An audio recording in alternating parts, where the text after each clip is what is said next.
Hi folks, I'm Geek here. Unfortunately, after about the 26-minute mark, we lose audio in this video. I have no idea why. Sorry for the inconvenience. But enjoy what we did get recorded, please. Thank you. All right, well, hey Derbycon. Hey. Hi Internet. Hi.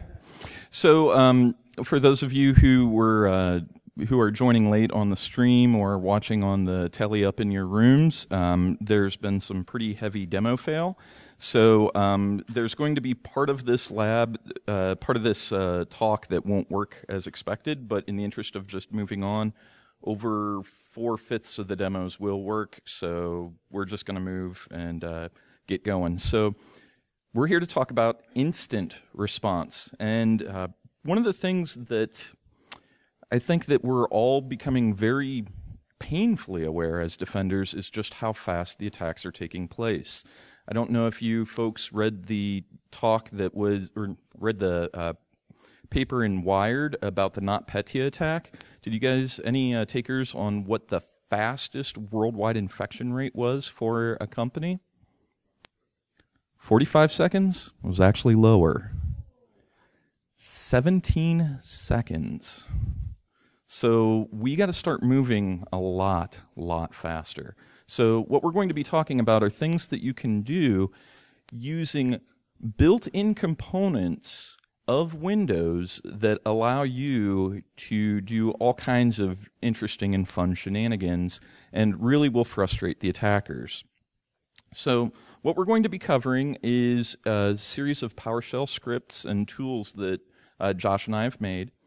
And basically, each three of these are going to be a section that we cover. And all of them should help you make your network significantly more hostile to the bad guys without costing you a thin dime. This is all based off of components that every Windows machine has. We're using built-in API, and we're just using them in novel and interesting ways. So, hi, my name's Mick, and this was actually at my last Derbycon talk, so see you, Hyatt, but I'm digging the new digs. And when I'm not giving talks at Derbycon, I'm the managing partner at InfoSec Innovations, and what we do is exotic defense. So basically, if you have a network where you want every host, you want every firewall, you want every router to be some sort of sensor, you can do that. Basically, if you're doing defense right, you're a spider sitting in the center of a web, and anything that the attackers do will be detectable, and you're going to be able to pounce, either in an automated fashion or a more focused incident response fashion. So that's what we like to do. And when I'm not doing that, I teach for SANS. I teach both 504 and 555. So 504 is the Hacker Techniques and Incident Response class, and 555 is the Tactical SIM Analytics class. Both are a ton of fun. And you can follow me on Twitter, where I'll be ranting and raving about who knows what, most recently about that little tiny grain of rice-sized chip that everybody said, oh, the sky's falling. It's not. But hint, hint, you know, in a couple days, like, if you want to buy some micro serve stuff off of on eBay, you're probably going to get a really good deal. Hey guys, I'm Josh. I never thought I would get to present to a unicorn, so that's really awesome. Thank you for that. So I'm new to SANS. I teach Sec 530, which is the new Defensible Security Architecture class. And are any of you guys red teamers in the room? Oh, cool, quite a few. I hope you leave today just a little bit upset. And I mean that with as much love as possible. What I've been doing in my spare time is research to make your jobs as hard as possible. And you guys have done, honestly, a fantastic job with automation with PowerShell. And I think red teamers and adversaries do a great job in that post-exploitation, they're using the tools that exist on the system, and they're automating as much of attacks as they can. And, you know, post-exploitation, to Mick's point, happens like that. As defenders, what we're trying to do is build our tool set to match that rate of attack and defense. If you guys want to follow me on Twitter or GitHub, JCJohnson34, a lot of the tools we'll talk about aren't really fully developed yet. We really need your help. So please, if you're interested, get in touch with us, and we'd love to keep working on these tools with you.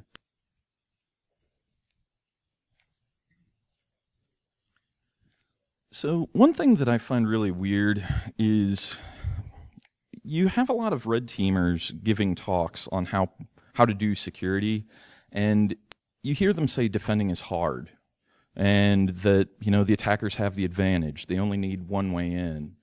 And while that's true, yeah, you know what though? Defending is a lot of fun, because I consider myself a bit above average as a pen tester, but I've never encountered a network where I didn't have some way of getting in. Attacking's easy. Defense is actually really pretty badass if you do it right. And so what we're going to be spending over the next couple minutes is some of the late-breaking testing and ideas that we've been kicking around over the past couple months to make life really miserable for pen testers and attackers alike. Now, one of the things we want to talk about is invoke network lockdown. Now, you probably, how many people were at the keynote where John Strand and Ed Scotus and Hacks for Pancakes were all together? Right? When John said you need to start using a host-based firewall, there was one person who went, woo! That was me. And the reason why? They work. They work really freaking well. And so what we're going to do is show you some interesting things that you can do that use the default Windows firewall, make some very minor tweaks to them, and give you awesome telemetry in terms of what the attackers are doing, but also make it so that your systems will make life just miserable for the bad guys. So one of the things we're going to talk about are just the host-based firewalls that come with Windows. Now, when Windows Firewall was first released for Windows XP, it was a bit of a joke. And I hate to say it, but Microsoft kind of missed the ball on that one. So the Windows XP firewall was really weak and really bad. The cool thing is, though, starting with Vista, they rebuilt the Windows firewall system, and they added all kinds of cool new features that XP didn't have, such as outbound filtering, which, you know, that's kind of nifty. But they also added some other things that almost nobody is aware of. I am shocked and a little embarrassed to admit that less than a year ago, I didn't know that Windows Firewall can actually instantiate IPsec communications from point to point. So it's pretty awesome when you start using some of these things in creative ways. So when you have your typical networks, the attackers, you know, they know that there's insecure protocols, and machines are chatting to one another in really weak ways. Oh no, is that an ice coming our way? Okay. Well, let's get the icing over with. Yeah, okay. Yeah, Josh is a first-time presenter here, and he was like, "Oh, he's only got one. Somehow I've dodged a bullet. Not so fast, my friend." No, come here. It's so warm. It is so warm. Yeah, you have to do this. All right, salute.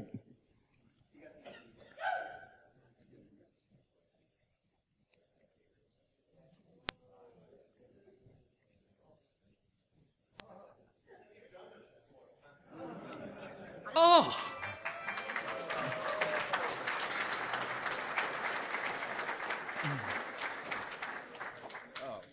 I'm never presenting here again. I want to know what that says about me that I keep coming back. Oh. All right. So typical networks. Right, there's no transition, right? You just got to jump right back in. So typical networks, the attackers know that machines are chatting with one another, and that's a problem because they can hop on the network, and now they're able to start doing all kinds of fun and interesting stuff on the network. And, you know, right away they start attacking other machines, and they start doing all these elite hacks, all kinds of cool stuff to compromise your networks, and doing all sorts of things like, you know, pwning your machines, and all they're doing is stuff like PSExec. Right? How many people here have run PSExec in your networks or at home or something like that? Okay, keep your hand up if you felt that that was a little disappointingly easy. Right? Yeah. So here's the deal. You want to know how to stop that? Windows Firewall. You can't hack what you can't interact with. So when you have a Windows host firewall, all of a sudden PSExec, no bueno, because it can't interact. Now, a lot of organizations say, but Mick, how do we do this? We can't put host firewalls everywhere. Yeah, you can. Windows firewalls can be pushed out via GPO. And the other cool bit is, when do you have workstations chatting to one another over 445? Workstation to workstation traffic is one of the best and easiest detects that you can do. Please, please, please write that down. Add that to your homework for when you go to your day job on Monday. Adrian, I would really appreciate it if you excised that from the presentation, because I charge $450 an hour to give that detect. So with the Windows Firewall, all of a sudden you stop that attack dead. And it's awesome. And what's even better is Windows Firewall has logging. What you can do is log potential connection attempts to ports and use that as a honeyport. One of my favorite things to do is to just periodically look through the Nmap top 1,000 ports and then use that as some honeyports. What I'll do, I will, excuse me, that's some ice coming up. Not good. I just had to share. Misery loves company. So what you can do is have logging on a blocked port. I want to be very clear about this. Block port. A lot of times I go to organizations and I say, hey guys, we're going to set up honeyports. And they go, hacker's going to get into that honeyport. You know what? Honeyport's not even running. Anybody who just even tries to connect to the honeyport, busted. So that's what you need to start doing. Just twisting the tools that you have a little bit differently, and you're going to start seeing some pretty magical things pretty quickly. So once they're busted, bad guys' game plan is flipped on its ear, and they're so used to the same old that they're not going to know what to do. You're going to be pushing them off their normal stride, which makes your other detects easier because they're making mistakes. So my Kali Linux VM is dead. I want to double check on that. Let's see here. We're going to give this a rip, but we may be out. I had a VM fail. Yep, the NIC is dead, so we're just going to kill that. Sorry. What I'll do is I'll do a webinar where I show how that works. But basically, what you can do within Windows Firewall, let's do this a slightly different approach. If you're in your Windows control panel and you go into the Windows Firewall Defender and go under Advanced Settings right here, you can actually create IPsec rules, and there's a connection security rules. And what you can do here is actually set it up so that you have IPsec instantiated between two different hosts or even host ranges. And the beautiful part about this is it doesn't matter what the protocol is. I actually have some clients that work in the industrial control supply or industrial ICS type stuff. Raise your hand if you're in the ICS or energy distribution. Yep.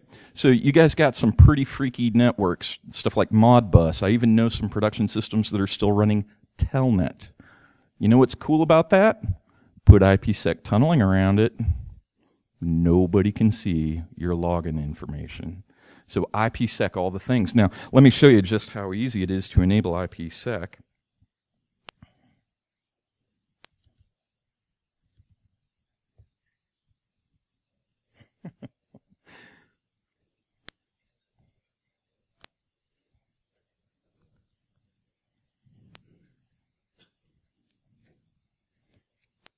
Okay, so we got to get into our PowerShell execution bypass mode.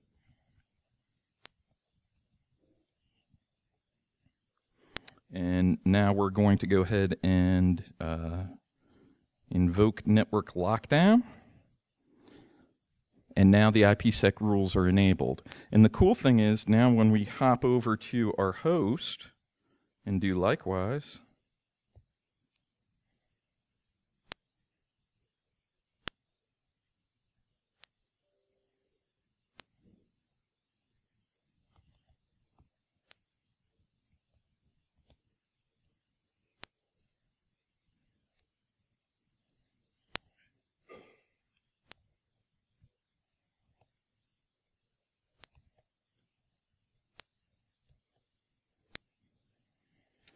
okay, so now I'm on my host. I have to enable the same setting. Okay, now we've got IPsec rules running on both hosts. Now, let's see if this works. We'll find out. What you can do is everything should just work as normal. Here, let me bring this up to the top. So net use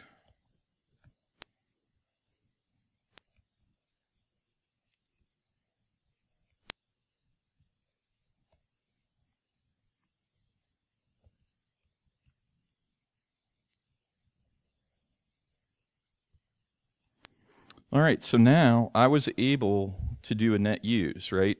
Did that look any different? No. You know why? Because Windows Firewall took care of all the crypto for us. If I had my Kali Linux box sitting up here and working, what I would do is point to the Kali Linux box and it wouldn't be able to instantiate. Why? Because that Kali box could not do the authentication against those ports opening up. It kills man in the middle dead. Completely dead. And I don't care what kind of man in the middle they're doing, ARP cache poisoning, DNS poisoning, whatever. Kills it dead. Deploy it. Oh, and by the way, it can be pushed out via GPO. You can put user-specific firewall rules. So your users can only go to sites and parts of the network that they're allowed to go to. So this is amazing stuff. Over the next couple weeks and months, Josh and I are going to be giving you guys plenty of cool resources on how to do this super easy. Believe it or not, that command, as easy as that was to run, this invoke network lockdown, that's actually the hard way. Normally, it's going to be something that happens at boot time. So you're going to have fun. We're going to make secure easy.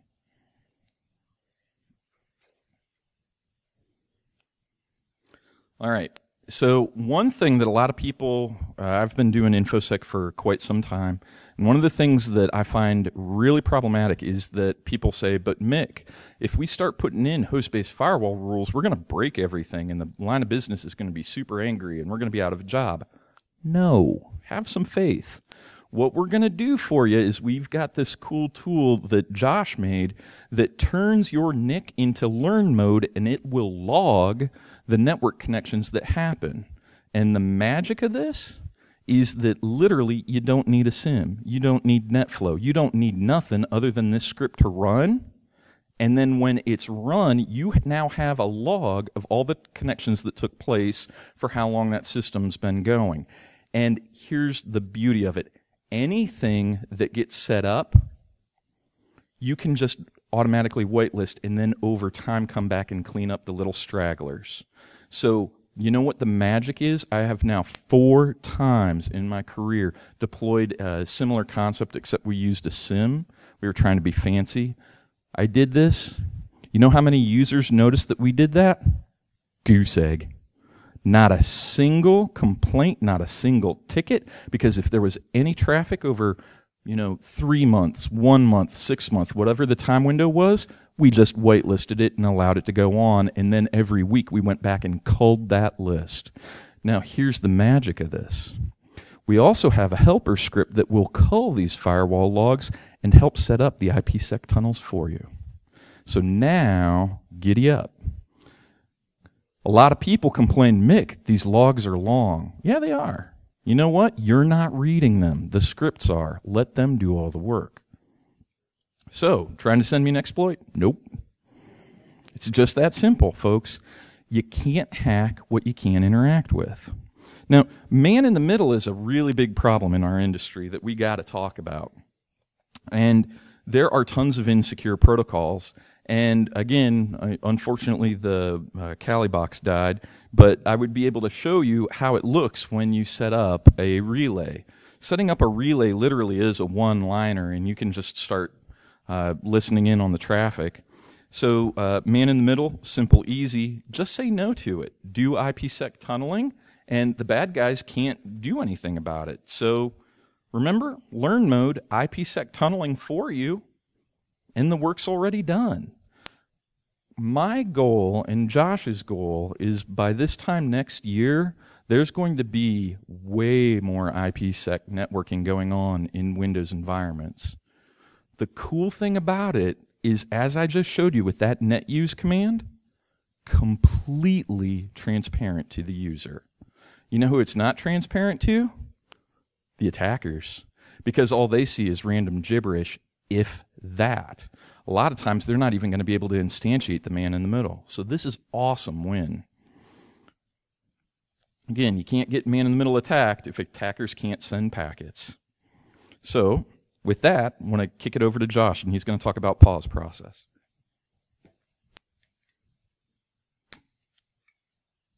Was anyone here during Mick's talk on pause process last year?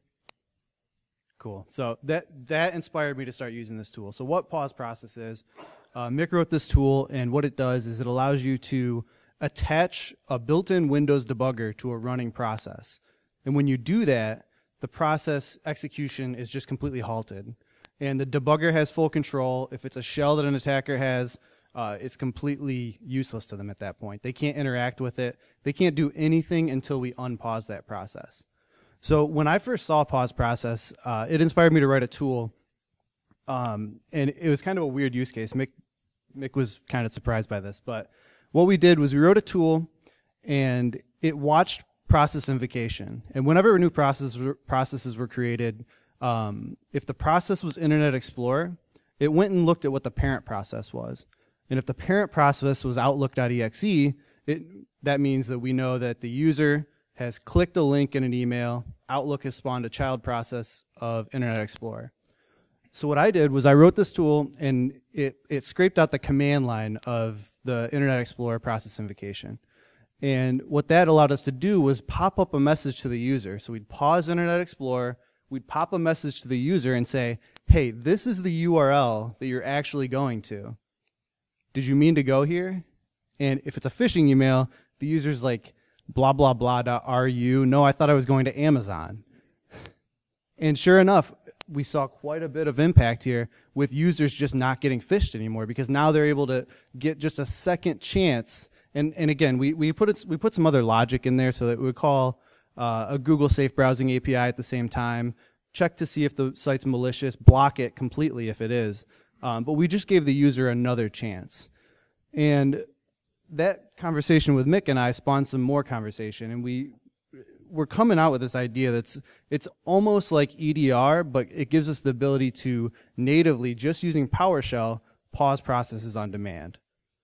So if you think about it, when you look at processes on a Windows system, you'll see things like this. And you'll see Notepad. And is that normal? Maybe. Well, what if Notepad is running a system? What if Notepad is beaconing out to the internet every 5 seconds? Those are completely abnormal situations. We want to be able to take action on that immediately. And I think pause process is the perfect way to do that.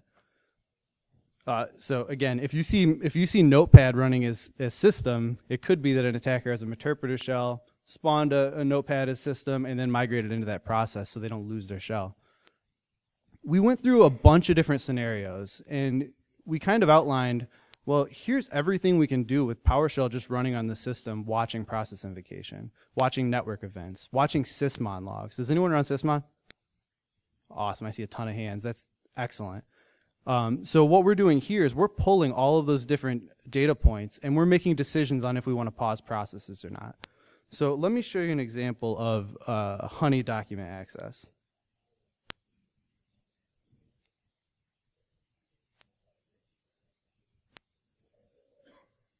So one thing we didn't mention is that honeyport, the whole honeyport process. We actually wrote a script for this, and the honeyport script will spin up a bunch of different deception techniques on every host. So you blow this script out to all your machines. It'll spin up honeyports on each one, and it'll also do things like this. It'll create a honey directory.